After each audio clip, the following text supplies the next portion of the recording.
Alright, let's cut to the chase. There's a good chance someone, somewhere, is lying to you right now. Maybe it's a marketer promising that one weird trick to transform your life overnight, a politician selling fear and half-truths, or even that voice in your head whispering doubts. The Stoics, with their sharp focus on reason and truth, would tell us that the first step in facing deception is to recognize it. Today, we're diving into 6 key signs that you're being deceived. These aren't just abstract ideas. They're the practical tools the Stoics might have used to navigate a world full of manipulation. Marcus Aurelius, for example, reminds us that you have power over your mind, not outside events. Realize this, and you will find strength. With that power, we can dismantle the lies, both external and internal, that cloud our judgment. Think of this as your crash course in decoding BS with a Stoic twist. Yes, we're talking about those too good to be true promises, emotional traps designed to bypass your logic, and the glossy perfection of social media that's little more than a carefully crafted illusion. You might not even realize how deeply these have seeped into your life. But here's the thing. Spotting the deception is only the beginning. The real magic happens when you embrace the Stoic principle of turning obstacles into opportunities for growth. As Epictetus said, first, tell yourself what kind of person you want to be. Then do what you have to do. So grab your coffee, or your tea, or your water, settle in, and get ready to see the world and yourself more clearly. By the end of this, you won't just be spotting deception. You'll be dismantling it with reason, self-awareness, and maybe even a little humor. And hey, I want to hear from you. What's one lie you've uncovered recently, either from others or from yourself? Drop it in the comments below, and let's keep this conversation going. Oh, and don't forget to hit subscribe. Your journey to Stoic clarity starts right now. Now, let's uncover those 6 red flags of deception. The truth is waiting. 1. The allure of too good to be true. Let's start with the golden rule of life. If it sounds too good to be true, it probably is. Yet somehow, we still fall for it, don't we? Who wouldn't want to believe in a magic pill that melts fat while you binge Netflix, or a one weird trick that promises financial freedom overnight? I've been there. Once, I bought into a passive income scheme that claimed I could make thousands by following their proven steps. Spoiler alert, the only thing I proved was how easy it is to waste $300 on a course that teaches you to sell the same course you just bought. Meta, right? But here's the deeper issue. Why do we keep falling for these schemes? Because we want to believe. Life is overwhelming, and shortcuts feel like lifelines. I remember a time in my life when everything felt like a grind. I had just graduated, drowning in student debt, and working a job that barely covered my bills. So when I saw an ad promising financial freedom in 90 days, I wanted it to be true. I wasn't just buying a course, I was buying hope. Here's the thing. Most of the time, when something sounds too good to be true, the lie isn't just about the product or promise. It's about us. These schemes prey on our insecurities and desperation. As Epictetus wisely said, wealth is not having many possessions but having few desires.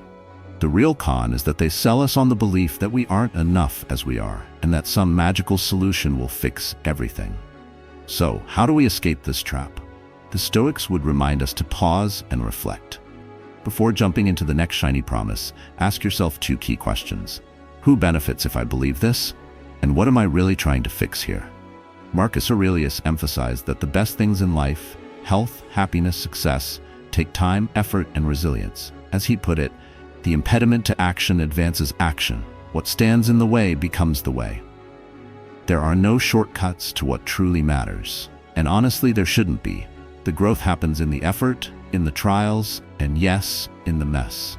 So next time someone offers you the moon, check their ladder. Odds are, it's made of cardboard. 2. Emotional manipulation. Let's talk about emotional manipulation, because it's not just sneaky, it's everywhere. Think about it. How often do you make decisions based on how something made you feel, rather than what you know? Spoiler alert, more often than you think. And here's the kicker, they're doing it on purpose. Emotional manipulation is like a cheat code for the human brain. It skips logic and goes straight for emotions. Fear, guilt, hope. They're playing you like a violin, and most of us don't even realize it. Take fear, for example. It's the ultimate tool for manipulation, and politicians wield it like it's their favorite weapon. If you don't vote for them, the country will collapse. If we don't pass this law, your family won't be safe. Remember that classic line? They're coming for your jobs. I fell for it once. I watched an ad that made it seem like the other candidate was personally going to ruin my life. I panicked, stressed out for weeks, and even called my friends to discuss the impending doom. Then I stopped and asked myself, what's the actual plan here? What are they offering other than fear? Turns out, not much. Then there's guilt, a timeless classic. Marketers, charities, even people in your personal life use it. Ever seen those late-night charity ads with sad music and a puppy staring into the camera? They're not just asking for your help. They're making you feel like a monster if you don't give. Look at this starving child. Can't you spare $10? And there you are, wallet in hand, not even understanding where the money is going, but feeling like you have to act. Don't get me wrong, giving is great, but giving out of guilt? That's emotional blackmail, not genuine compassion. And don't even get me started on excitement. Those countdown timers on sales pages, only 2 hours left, act now, are designed to stop you from thinking critically. I've fallen for it too. Black Friday rolls around and I'm buying random things because I'm convinced I'll miss out on the deal of the century. Did I need a second air fryer? Absolutely not. But the hype made me feel like I did. Why does emotional manipulation work so well? Because it bypasses your brain. When you're scared, guilty, or overly excited, you stop asking critical questions like, is this true? Or, is this good for me? They don't want you to think, they just want you to act. But here's what the Stoics teach us. Recognize the manipulation and you break its power. Epictetus advises us to pause and take a breath. Emotional manipulation relies on reaction. When you stop and think, you regain control. Ask yourself, why do they want me to feel this way? Who benefits if I act on this emotion? And most importantly, trust your gut. If something feels off, it probably is. Your emotions are powerful, and that's a beautiful thing, but they're also yours. Don't let anyone use them as a weapon against you. Whether it's a marketer, a politician, or even that one manipulative friend, remember, the moment you see through their tricks, they lose their grip on you. As Marcus Aurelius reminds us, you have power over your mind, not outside events. Realize this, and you will find strength. 3. The perfect life on social media. Social media, the land of avocado toast, dream vacations, and hash relationship goals. It's where everyone's life looks perfect, but here's the truth. It's all a giant, glitter-covered illusion. Social media is the modern-day Wizard of Oz. And trust me, when you pull back the curtain, the reality is far less magical. Let's be honest. Who wouldn't want to believe that Becky's mornings really do start with yoga, a perfectly brewed latte, and fresh flowers? But if she's anything like the rest of us, her mornings probably involve hitting snooze a dozen times and questioning her life choices. Social media at its core isn't real life. It's a highlight reel. What you're seeing are carefully curated snapshots of someone's best moments, not their behind-the-scenes struggles. Even the so-called authentic posts are curated. You know the ones, I just woke up like this, but they're already wearing mascara. Or the candid photo that took 47 tries to get right. I'll admit, I've been guilty of this too. Once, I posted a picture of a fancy dinner, making it look like I was living my best life. What I didn't share was that I had skipped lunch to afford it and ended up arguing with the waiter over splitting the bill. Here's the real problem. When we compare our messy, complicated lives to someone else's highlight reel, we start to feel like we're falling short. Suddenly, your cozy apartment feels like a shoebox because someone just posted their new mansion. Your happy but imperfect relationship seems inadequate next to a #couple goals post. And let's not even talk about the fitness influencers who claim they don't diet, yet somehow have six-pack abs. I've been there. I used to follow travel influencers and wonder why my life wasn't as exciting as theirs. But then it hit me. They're not showing the full story. They don't post about delayed flights, mounting credit card debt, or the hours spent editing those effortless beach photos. And let's not forget, social media is a business. Influencers aren't just sharing their lives, they're selling you something. A product, a lifestyle, or even their own brand. The The Stoics remind us that the problem isn't social media itself, but how we allow it to influence us. Marcus Aurelius wrote, "You have power over your mind, not outside events. Realize this, and you will find strength." Instead of letting these curated images shape our perception, we must focus on our own reality. So how do you stop feeling like everyone else has it better? First, remember, social media is a show, not a documentary. You're seeing highlights, not the full picture. Second, unfollow anyone who makes you feel bad about your life. Seriously, hit that unfollow button like it owes you money. And finally, focus on your own journey. Celebrate your small wins and find joy in your ordinary moments. While Becky's latte art might look great on Instagram, your life, messy, real, and unfiltered, is where the true magic happens. Real life isn't perfect, and that's a good thing. Perfect is boring. As Marcus Aurelius might say, what stands in the way becomes the way. Embrace the beautiful chaos of your reality, because that's where life truly happens. My dear friends, my fellow Stoics, here we are, halfway through our journey together. Let me ask you something. What are your thoughts so far about the lies we've explored? Do any of them resonate with you? If something struck a chord or left an impression, I'd love for you to do one simple thing. Hit that like button and comment with the number 1. That's it, just a single one, and I'll know you're enjoying this video as much as I enjoyed making it. Now, let me make you a promise. The next 3 truths we'll uncover are guaranteed to make you say, wow, and see the world in a way that might surprise you. Trust me, you don't want to miss what's coming next. But before we dive in, I have something personal to share with you. Did you know that statistics show only 10% of viewers actually subscribe to the channel? Let me ask, what's stopping you from hitting that subscribe button? Is it out of habit? Or maybe something about my content? Let me know in the comments. I'd love to hear from you. Remember, my Stoic friends, living virtuously means taking action when it aligns with your values. Don't leave me staring at that 90% of viewers who aren't subscribed. Join the community and help us grow. Thank you so much for being here with me on this journey. And now, let's get into the next part of our conversation. You won't want to miss it. 4. The I don't have time excuse. The age-old excuse. I don't have time. If I had $1 for every time someone said this, or if I said it myself, I'd be writing this from my private island. But let's be real. Is it really about not having time, or is it about priorities? You've got 15 minutes to scroll TikTok, 3 hours to rewatch The Office for the 8th time, but suddenly, when it's time to hit the gym or call your mom, you're like, oops, no time. Really? Here's the thing. Time is the ultimate equalizer. Beyoncé has 24 hours in a day, and so do you. The difference lies in how you use them. When you say, I don't have time, what you're really saying is, it's not important enough to me right now. And you know what? That's okay. But let's be honest about it. I used to be the king of, I don't have time. I'd say it about everything. Working out, reading, even spending time with friends. But the truth was, I did have time. I just wasn't using it wisely. I'd waste hours scrolling through social media, then wonder why I wasn't getting anything done. Sound familiar? The Stoics understood the value of time better than most. Marcus Aurelius advised, do every act of your life as if it were your last. That's not just a motivational quote, it's a call to examine how you spend your days. When we waste time, we're not just losing hours, we're losing life itself.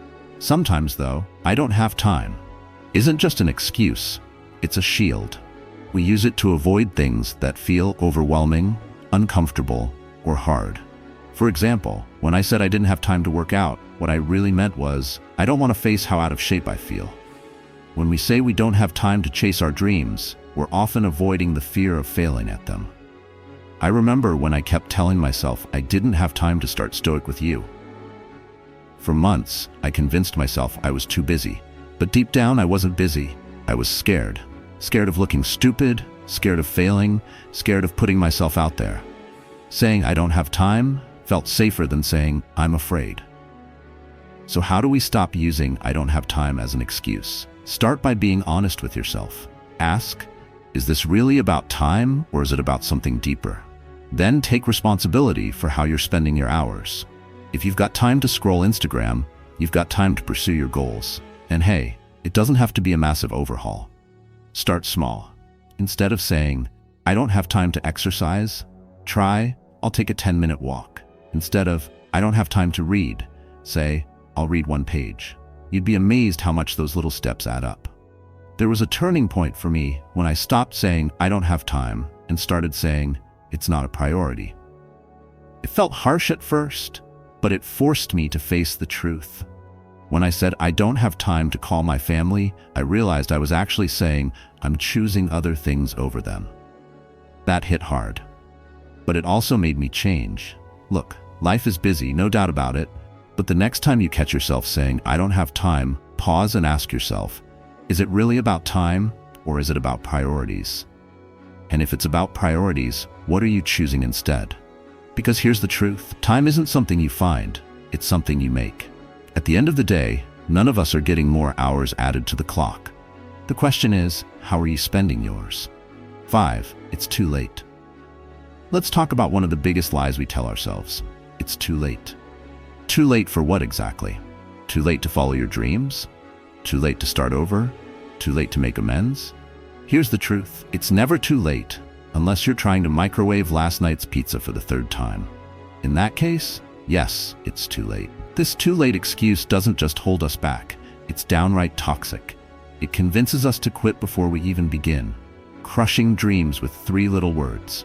How many passions have been left unexplored because of this self-imposed expiration date? Here's the thing. Society doesn't help. From a young age, we're fed a timeline. Graduate by 22, land your dream job by 25, get married by 30.